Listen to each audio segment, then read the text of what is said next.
Film शुरू होती है अमेरिका के एक छोटे से शहर से।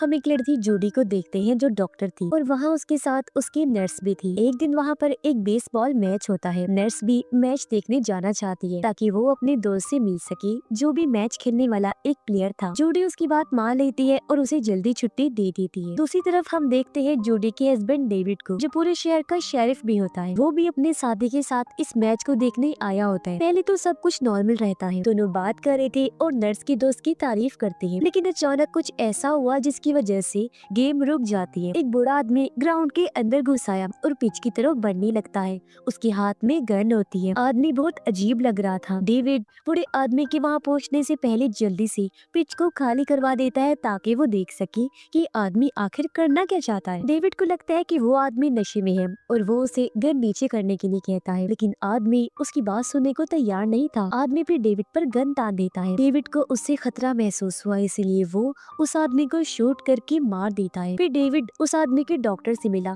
ताकि वो जान सके कि बूढ़े आदमी के खून में शराब की कितनी मिकदार थी। फिर वो उस आदमी की फैमिली से मिला और उसकी मौत का अफसोस करता है। फिर कहता है कि वो नशे में था, इसीलिए मैं कुछ और नहीं कर सकता था सिवाय उसे मारने के। आदमी की वाइफ डेविड की बात सुनने के लिए तैयार नहीं होती और कहती है कि उन्होंने तो काफी देर पहले ही शराब पीना छोड़ दी थी और वो इस बात से बहुत खुश भी थी, जो बताकर औरत रोने लगी और गुस्से में शेरिफ को थप्पड़ भी लगा देती है। अब डेविड को इस हादसे के बाद सारी रात नींद नहीं आती, इसलिए सुबह होते ही वो खुद को मसरूफ रखने के लिए काम में लगा रहता है। जूडी उसे तसल्ली देती है कि उसने कुछ गलत नहीं किया और तुम्हें अफसोस नहीं करना चाहिए। अगर वो ऐसा ना करता तो शायद वो आदमी सबको मार डालता। फिर डेविड वहाँ से ऑफिस चला जाता है जहाँ मेडिकल एजेंसी से उसे कॉल आती है और डॉक्टर कहता है कि उसके खून में 1% भी शराब नहीं थी, हालांकि टेस्ट 2 बार किए गए हैं। डेविड ये सुनकर बहुत हैरान हो जाते हैं और सोचता है कि आखिर वो आदमी फिर ऐसा बर्ताव क्यों कर रहा था और वो सच जानने के लिए बेताब हो गया। इसलिए दोबारा उस पिच पर जाता है जहाँ उसने उस बूढ़े आदमी को मारा था। वहाँ वो स्कूल प्रिंसिपल को देखता है जो चुपचाप एकदम गुमसुम बैठा हुआ कुछ सोच रहा था। उसे होश में लाने के लिए डेविड को कई बार उसका नाम पुकारना पड़ता है क्योंकि वो प्रिंसिपल से बात करना चाहता था। दूसरी तरफ हम देखते हैं कि हॉस्पिटल में एक और अजीब केस आता है जिसको जूडी हैंडल कर रही होती है। ये एक आदमी बिल का केस था जिसे उसकी वाइफ चेक करवाने लाई। आदमी जूडी से कहता है कि पता नहीं मेरी वाइफ क्यों इतना परेशान हो रही है, उसे कुछ नहीं हुआ, बस थोड़ा सा थका हुआ हूँ। जूडी उसे एक और सवाल करती है, लेकिन वो उस सवाल का जवाब देने की बजाय फिर से वही बात रिपीट करता है कि मेरी वाइफ ऐसे परेशान हो रही है, मुझे कुछ भी नहीं हुआ। अब हमें बिल का घर दिखाया जाता है और बिल को देखकर लगता है कि उसकी वाइफ की परेशानी सही थी क्योंकि उस रात वो सच में पागलों की तरह बर्ताव कर रहा था। अब जब उसकी वाइफ बाहर निकलती है तो वो देखती है कि बिल ने अपने ट्रैक्टर मशीन्स को ऑन रखा हुआ है। वो बिल को ढूंढने लगती है पर तभी उसे अपने बेटे की आवाज सुनाई दी जो अपनी माँ को बुला रहा होता है, इसलिए वो फिर से घर के अंदर भाग गई।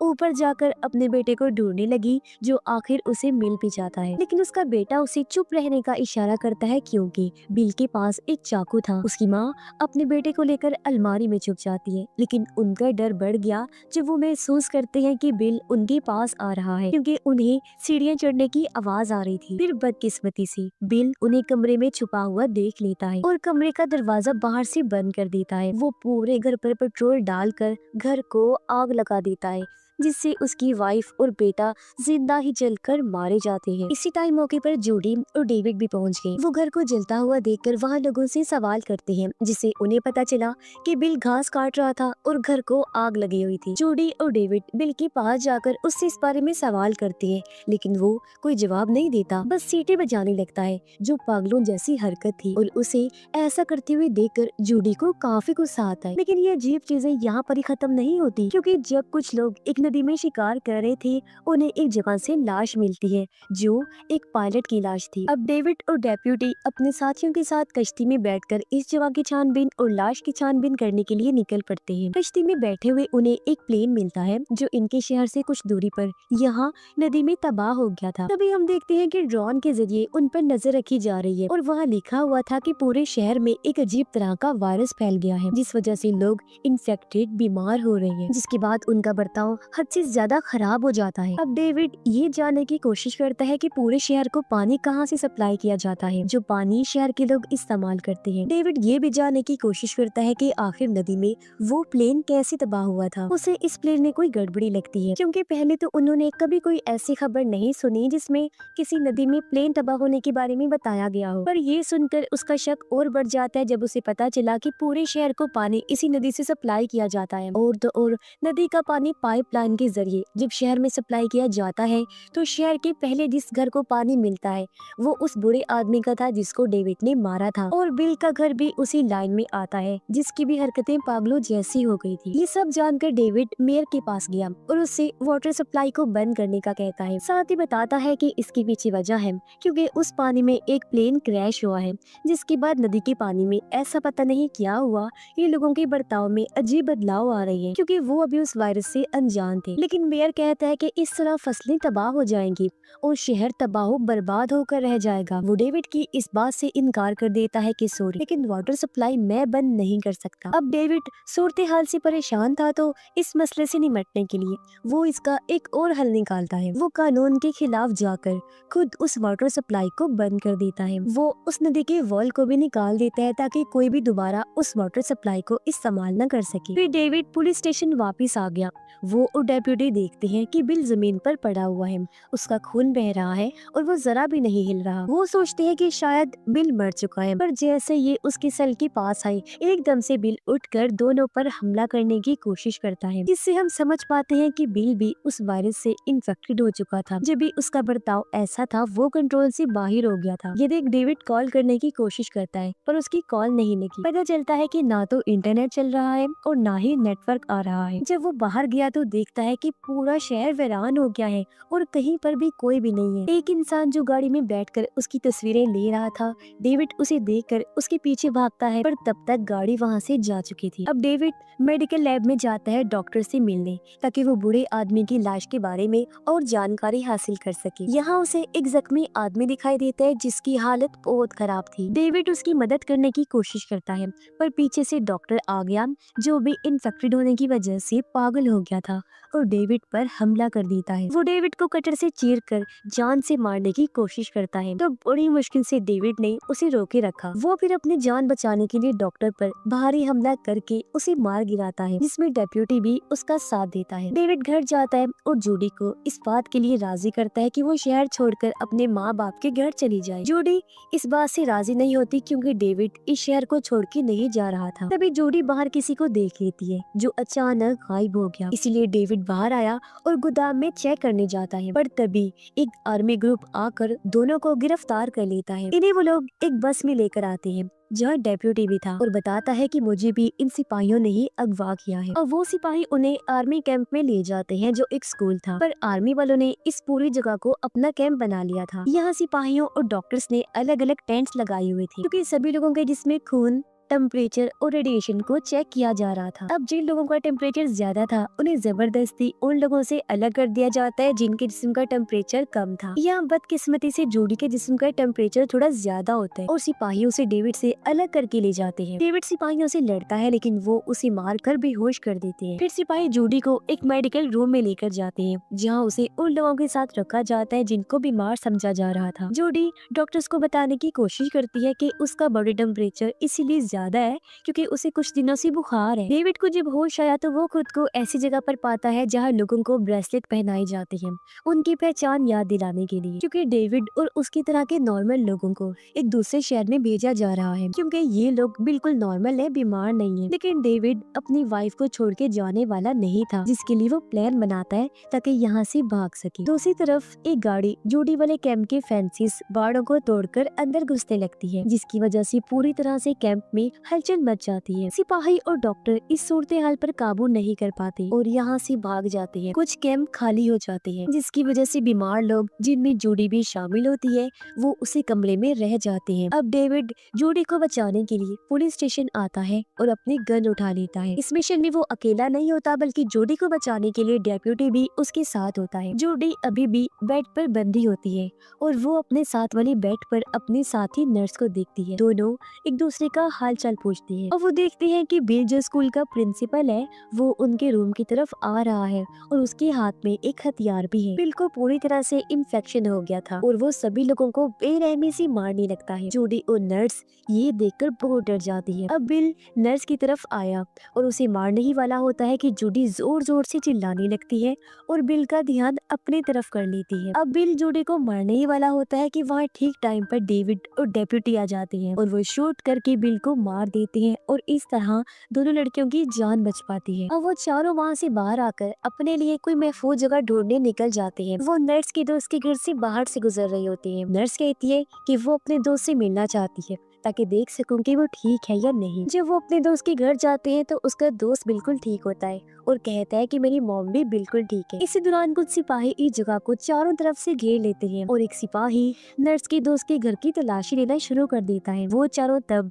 खेत में छुप जाते हैं। अब सिपाही उसकी माँ को ढूंढ लेते हैं और उसके खून को टेस्ट करने लगते हैं। ये देखकर नर्स का दोस्त भागता है अपनी माँ को बचाने के लिए। तब सिपाही उन दोनों को गोली मार देते हैं और उनकी लाशों को आग लगाकर जला देते हैं। ये देख वो चारों बहुत डर गए क्योंकि सिपाहियों को हुक्म मिला था कि उन सब लोगों को फांसी दे दी जाए जो सिपाही नहीं है लेकिन बने हुए हैं और उन लोगों को भी जो इन्फेक्टेड है। अब अगले दिन डेविड उन सबको अपने घर ले जाता है जो उसने अपने बच्चे के लिए बनाया था। नर्स और डेप्यूटी गाड़ी को ठीक करने की कोशिश करते हैं जबकि जूडी और डेविड घर के अंदर चले जाते हैं। डेविड घर से जरूरी सामान इकट्ठा करता है। जूडी अपने बच्चे के कमरे में जाती जहाँ पीछे बूढ़े आदमी की वाइफ खड़ी थी जो पूरी तरह से इन्फेक्टेड हो चुकी होती है। अब डेविड जब कमरे में आया तो देखता है कि जूडी को बांधा हुआ है। फिर अचानक बूढ़े आदमी की वाइफ डेविड पर हमला कर देती है क्योंकि वो पूरी तरह से पागल हो गई थी। बूढ़े आदमी की वाइफ डेविड के हाथ में फर्श पर चाकू घोंप देती है और उसे गन दिखाकर धमकाने लगती है। जब डेविड ने देखा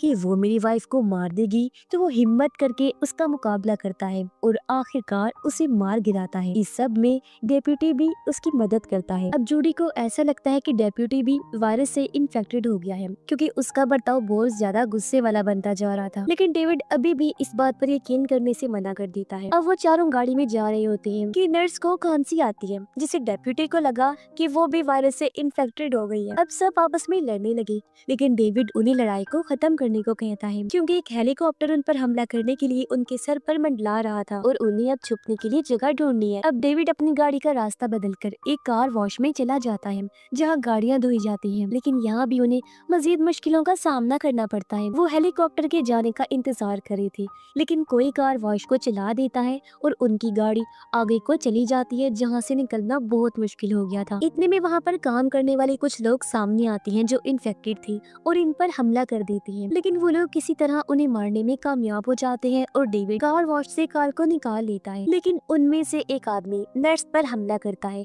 उसके गले में पाइप डालकर उसे हवा में लटका देता है जिसकी वजह से वो मारी जाती है। अब बाकी तीनों लोग नर्स को देखने बाहर आते हैं पर तभी वो हेलीकॉप्टर डेविड की गाड़ी को तबाह कर देता है। अब उन तीनों के पास गाड़ी नहीं होती इसलिए वो पैदल चलना शुरू कर देते हैं। अब वो वहाँ पर एक गाड़ी को आते हुए देखते हैं।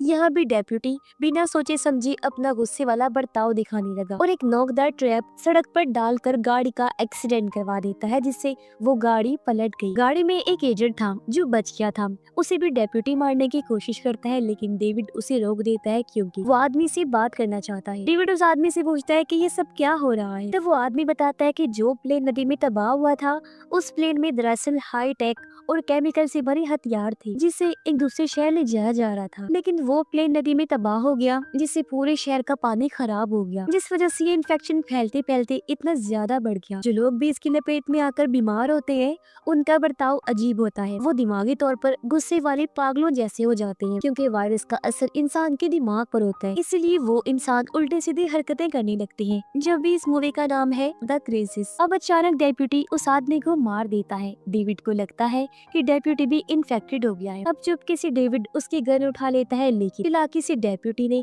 गन भी दोबारा हासिल कर ली और सारे हथियारों पर अपना कंट्रोल भी कर लिया और अब वो दोनों को गन पॉइंट पर ले लेता है। अब थोड़ी देर चलने के बाद डेविड डेप्यूटी को रिलैक्स करने की कोशिश करता है और चालाकी से उससे गन वापस छीन लेता है। यह डेप्यूटी भी समझ जाता है कि वो बीमार है, लेकिन वो डेविड से कहता है कि क्या वो थोड़ी देर के लिए और उनके साथ रह सकता है, जिसके लिए दोनों मान गए। इसके बाद वो तीनों एक रास्ते पर पहुंचते हैं जो बस स्टॉप की तरफ जा रहा था, जहाँ से वो एक ट्रक हासिल कर सकती थी। और डेविड भागने का प्लान बनाता है, मगर सिपाहियों ने वो रास्ता बंद किया हुआ था। डेप्यूटी कहता है कि वो भागने में उनकी मदद करेगा। वो सिपाहियों का ध्यान अपनी तरफ करेगा ताकि तुम दोनों ट्रक लेकर यहाँ से भाग सको, क्योंकि वैसे भी वो कुछ देर में मरने ही वाला है। इसीलिए वो गन लेकर आगे बढ़ने लगा, सिपाहियों का ध्यान अपनी तरफ करने के लिए, और दोनों चुपके से निकलने लगते हैं। आखिर सिपाही उसे भी गोली मार देते हैं और वो सिपाहियों को उनके किए पर बुरा भला कहने लगता है। अब डेविड और जूडी एक जगह पहुंचते हैं जहां उन्हें 3 ट्रक मिलते हैं जो उन लोगों को निकालने के लिए थे जो इन्फेक्टेड नहीं थे, जिनके हाथों में ब्रेसलेट्स पहनाए गए थे, पर उन सबको भी मार दिया गया था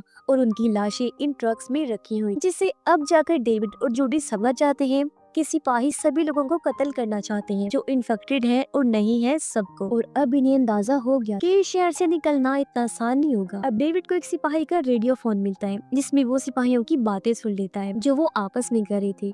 इसमें बताया जा रहा था कि 10 मिनट में कुछ होने वाला है, और बस ये कहने के बाद 10 मिनट का टाइम लगा दिया जाता है और काउंटडाउन शुरू हो जाता है। दोनों जल्दी से निकलने की तैयारी करते हैं, पर यहाँ बहुत सारे इन्फेक्टेड लोग आ जाते हैं जो इन पर हमला करने की कोशिश करते हैं, लेकिन दोनों जैसे तैसे उनसे लड़कर उन्हें हरा देते हैं। जूडी एक आदमी को गोली मार देती है, जबकि दूसरे को डेविड आग लगाकर जला देता है। फिर ये दोनों ट्रक में बैठकर यहाँ से निकल जाते हैं, पर तभी वो रेडियो पर 35 सेकंड का काउंटडाउन सुन लेते हैं। ये तकरीबन 10 मिनट पूरे होने वाले थे। जैसे ही 10 मिनट पूरे हुए, एकदम खामोशी छा गई। अब हम एक तेज रोशनी को शहर में फैलता हुआ देखते हैं, जिसके साथ ही वहाँ जोरदार धमाका होता है और सब कुछ तबाह हो जाता है। धमाके की जोर से इनका ट्रक भी पलट जाता है, पर खुशकिस्मती से दोनों की जान बच गई थी और अब वो ट्रक से बाहर आकर पैदल ही आगे बढ़ने लगते हैं। उन्हें भी एहसास हो गया था कि पूरे शहर को धमाके से तबाह कर दिया गया है जो आर्मी ने किया था, ताकि इन्फेक्शन को इस शहर से जड़ से ही खत्म कर दिया जाए। काफी लंबा सफर तय करने के बाद डेविड और जूडी एक नए शहर में पहुँचते हैं, जहाँ हम देखते हैं कि एक बार फिर ड्रोन के जरिए उन पर नजर रखी जा रही है। ये कहानी इधर ही खत्म हो जाती है।